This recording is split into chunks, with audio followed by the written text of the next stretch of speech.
Morning. Friday का वो था तो पेनफुल सेशन, अब वो सैंडविच भी था, वीकेंड भी सामने खड़ा था, नर्वसनेस थी। उस समय यूएस की futures by the way flat थे जब हम क्लोज हुए, या इवन हरे में थे जब हम इस तरह से दिन के लोज पे जाके बंद हुए। ये पता नहीं हमने क्या प्रीएम्प्ट करा, फोन आ गया था क्या? हम भी लगे, पता नहीं, बहुत डरे, नर्वसनेस तो अपने आप ही थी। तो वीरू बहुत कुछ हो गया डैमेज, लेकिन आज सुबह भी दिखा रहा है गिफ्ट निफ्टी के संकेत। ऐसे में अब क्या वॉच आउट करूं, स्क्रीन पे क्या इंटैक्ट है तो भरोसा बना रहेगा, क्या वो टेक्सचर जो अब तक बाय ऑन टिप्स का था वो बदल गया है क्या, कैसे अप्रोच करूं निफ्टी बैंक को? जी गुड मॉर्निंग आशीष। देखिए शुक्रवार को भी मेरी अप्रोच थी कि मैं डिप्स को बाय करूंगा, बट वो गलत निकली, क्योंकि ड्यूरिंग द सेशन खबरों का फ्लो और एक एक करके जो क्रिटिकल चीज़ें थी, जैसे निफ्टी पे बेस 1 टूटा, बेस 2 टूटा, रिलायंस का कोलैप्स होना, उसके बाद कुछ दिग्गज स्टॉक फ्यूचर्स का एलएनटी का प्रेशर में आना। मैं आज के सेशन के लिए कोई पोजीशंस कैरी करके नहीं लेके आया हूँ आशीष, और पर एक चीज़ याद रखिएगा, स्टेट ऑफ कन्फ्यूजन है आशीष। मैं आज बेट कोई ऐसा ट्रेड नहीं बोलूँगा कि खुलते साथ ही कर लीजिए, स्क्रीन देख के ट्रेड करना है। क्यों? उसकी वजह है निफ्टी ने बेस 1 तोड़ा, बेस 2 तोड़ा, लेकिन मंथली कॉन्ट्रैक्ट पे पुट राइटर्स का कन्विक्शन 22,500 से हिला नहीं शुक्रवार की क्लोजिंग के बावजूद। दूसरा, निफ्टी बैंक ने अपना शॉर्टेस्ट मूविंग एवरेज और सबसे नज़दीकी ऑप्शन बेस 48,500 और उस दिन का बेस 1 तक नहीं तोड़ा। और आज टीसीएस के नंबर्स का अच्छा होना, निफ्टी आईटी एक ओवरसोल्ड ट्रैजेक्टरी में प्लेस्ड होना, ये तीन चीज़ें जो है ना, वो इस सेशन को ये कहती हैं कि जनाब स्क्रीन देखकर ट्रेड कीजिएगा, प्री डिटरमाइंड ट्रेड काम नहीं करेगा आशीष। इंडेक्स थोड़ा सा मुश्किल है आज, मैं कैसे अप्रोच करूंगा? देखिए पहले इंस्टीट्यूशनल फिगर्स को समझते हैं।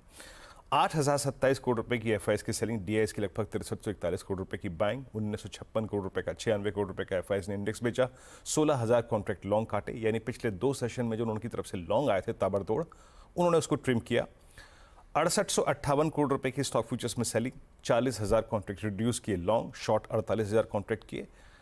अब इस सेशन को मुझे कैसे अप्रोच करना है? देखिए आशीष, पहली बात तो शुरू में ये बोल देता हूं कि अगर क्लोजिंग बेसिस पे आज ठीक है 150 पॉइंट नीचे हैं, लेकिन अगर हम क्लोजिंग बेसिस पे 22,500 को ले गए तो शॉर्ट मत कैरी करिएगा। 22,500 मेक और ब्रेक है। अभी हम उसके नीचे हैं, काफी नीचे हैं, बट स्टिल क्लोजिंग एक डिफरेंशियल क्रिएट करेगी। जरा ऑप्शंस के स्टैट्स लेके आइए। जब हम शुक्रवार को सिंक हो रहे थे, कुछ क्रिटिकल स्टॉक फ्यूचर्स कोलैप्स हो रहे थे, उनका प्रेशर आ रहा था। फर्स्ट इंस्टेंस में जब पुल बैक आया वो डिसॉल्व हो गया। 22,700, 22,800 के कॉल राइटर ने सबसे स्ट्रॉन्ग ग्रिप ली और एक वीक कॉल राइटर खड़ा था 22,600 पे। पुट राइटर्स याद रखिएगा 22,500, और उसके बाद अगर आप मंथली कॉन्ट्रैक्ट को एनालाइज करें आशीष, तो सिर्फ बड़ा पुट राइटर खड़ा है 22,200 पे।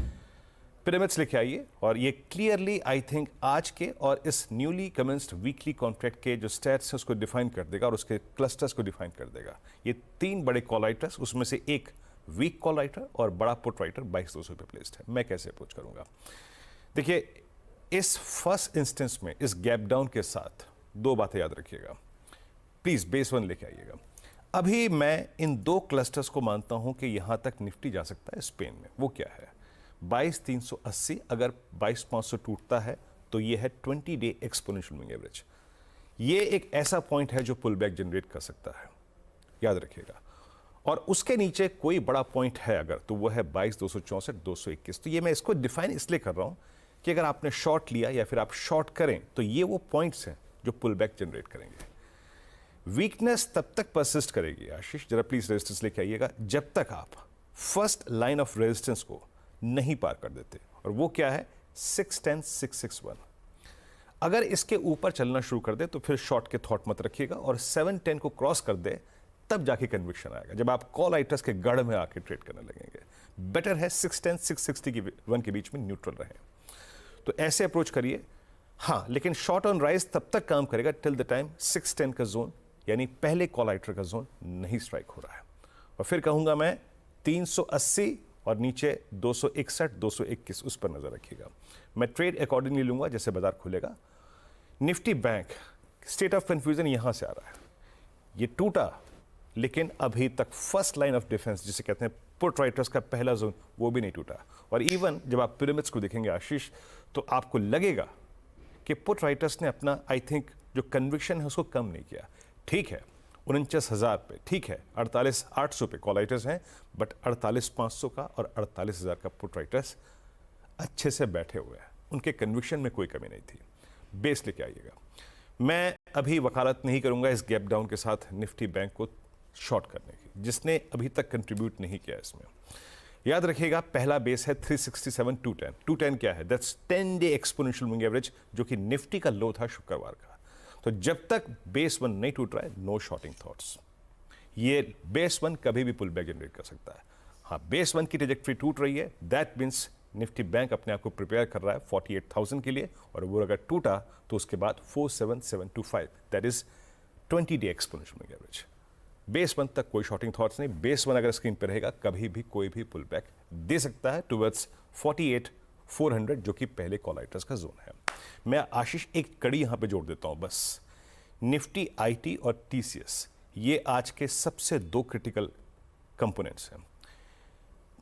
टीसीएस अगर 4,031 4,030 के ऊपर चलना शुरू करता है पोस्ट अर्निंग्स, तो ये निफ्टी आईटी को एक थ्रस्ट देगा, पूरे निफ्टी आईटी स्पेस को थ्रस्ट देगा। और ऐसे में अगर निफ्टी आईटी किसी भी सर्कमस्टेंसेस में 35 436 और 600 के जोन को अगर बाइसेक्ट करता है, तो मेरे ख्याल से अगले 4-5 दिन के लिए इंडेक्स टू वॉच यही होगा, निफ्टी आईटी, जो हमारे डाउन साइड को रिस्ट्रिक्ट कर सकता है। आशीष।